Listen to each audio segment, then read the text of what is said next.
Another big offensive scoring night for Kyrie Irving against the Pacers Friday night at TD Garden, but another struggling night for Jayson Tatum.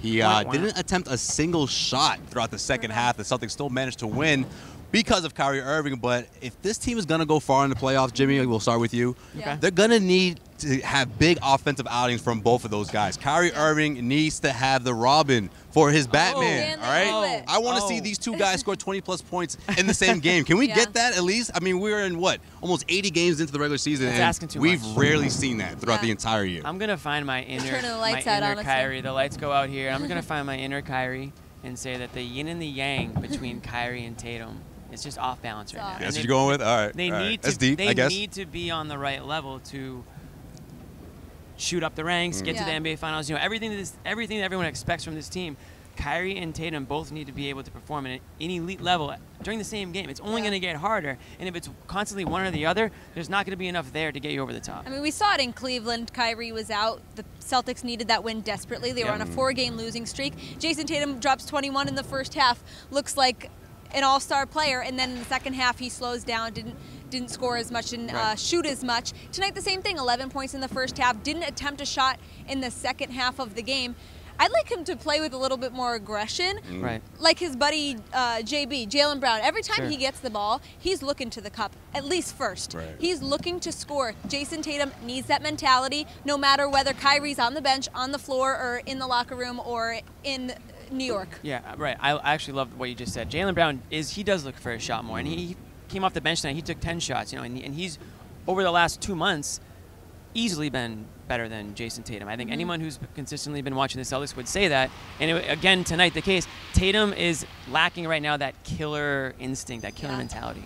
This segment is powered by 1 in 100. Head to CLNSmedia.com/Celtics raffle, where you can enter to win, and the first entry is completely free. That's CLNSmedia.com/Celtics raffle. Guys, you know, we've seen the last 6 games when Kyrie Irving is not on the floor, Jayson Tatum averaged 21 points. That's 6 points above his season average. Why do you think that is, Sierra? I think he's in his head. I think he's a bit of a head case. You guys talked about it a little bit in your video. He's sophomore slump kind of vibes, but it's the Anthony Davis kind of vibe. You know, I don't want to be traded to New Orleans kind of vibe. I think that's what it is. Yeah, let me lower that trade value there. Exactly. At this point, the Boston I'm bringing media, my friends with me if I'm going.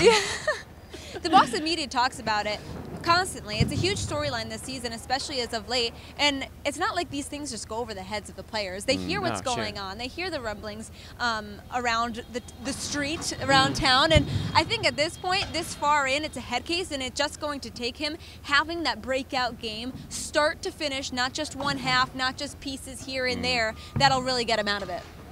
Maybe he feels like he's walking on eggshells a little bit around Kyrie for whatever reason. I don't know that to be a fact. I'm just throwing it out there. I can see some of that. No, I'm I just thought throwing that. it out there. You know, the postseason's around the corner. Right. He's you know, striving, or at least trying to get that momentum. It's just not coming to him as, like, we're 2 weeks away from the playoffs. You know, the good news is that, you know, it's not necessarily going to be a playoff issue because these guys have been in the playoffs once in a much bigger role. You know, Tatum, Brown, Rozier. That's not going to be too much of a factor. It's just going to be interesting to see if he changes the way he thinks about the game out there, if he starts to watch the ball more instead of taking it to the hoop or, you know, looking for his shot. You know, one thing that we heard a lot about earlier this week was comparisons to Carmelo Anthony. And I don't know what you guys think about that, but I found that to be pretty interesting. Yeah, that's ridiculous. I don't know. Get out of here. You don't see that? Not yet. Not yet, at least. I mean, if anything, it'd be like the opposite. It'd be like him, like, chucking up shots and shooting 30%. I mean, he's not even chucking them up, you know, against the Pacers. And is that what you want from him? Do you want him to be Carmelo Anthony? No, I mean, in some ways, sure. I don't want put it this way: Carmelo Anthony would never not attempt a shot. Right, exactly. In the second half I mean, I don't know how people can say he's the next Carmelo Anthony and then he goes 0 for 0, you know, in the second half of the game. Whoever said that, bring him here. We'll talk it out here on the God Report. Agree. Yeah, we don't agree. No, not at all. But we'll see what happens. But yo, I mean, real quick though, Carmelo's not a bum either. Let's stop acting like Carmelo's this bum player that no one wants to be. I'm not saying he's a bum, but he's also unemployed at the moment. I mean, he's also 45. He's not 45. I think there's higher hopes for getting Jayson up there, Tatum, and I think he can. I think he can surpass 45. the ceiling of Carmelo Anthony, even though Carmelo Anthony is a great player. No. Okay. Vince Carter's 45, Jimmy. All right, that's a big difference between him and Carmelo. Yeah, big difference. But we'll see what happens. You know, my concern is that we're going to see these big games from Jayson Tatum when Kyrie Irving takes those games off, the last couple of games of the regular season. But either way, if that jumpstarts him heading into the postseason, then so be it. We'll see what happens. Still a handful of games between now and the start of the postseason. Stay tuned. Of course, we got you covered here. CLNS Media, The Garden Report.